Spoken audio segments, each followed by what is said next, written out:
ఇలాగ గంజాయి డ్రగ్స్ అయితే సప్లై చేయడం వల్ల డబ్బు అయితే వస్తుంది కానీ మీ జీవితాలు మీరే పాడు చేసుకుంటున్నారా? సార్ ఈ నిజం చెప్పాడు సార్. ఎవడాడు పేరు చెప్పు. సార్ ఎక్స్ఎమ్మెల్యే రాము గారు సార్. సార్ సార్ ఏంట్రా ఎంత కంగారు వస్తున్నావు? ఏమైంది? ఏమైందంటారేటండి బాబు, మీ గురించి మీ గంజా వ్యాపారం గురించి అక్కడ తెలిసిపోయింది. ఏం మాట్లాడతాను తెలిసిపడవేంటి? ఎలా చెప్తే నమ్మరు కానీ ఈ వీడియో చూడండి. చెప్తాను. ఎక్స్ఎమ్మెల్యే రాము గారు చేయించారు సార్.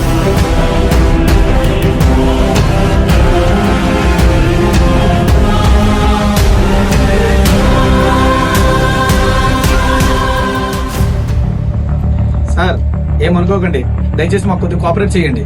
ఇదిగో నీకు ఎంత కావాలంటే అంత ఇస్తాను. ఈ కేసు నుంచి నన్ను బయటపడే. సార్ నా చేతిలో ఏం లేదు, ఏమనుకోకండి. దయచేసి స్టేషన్కి రండి. పదండి వస్తాను.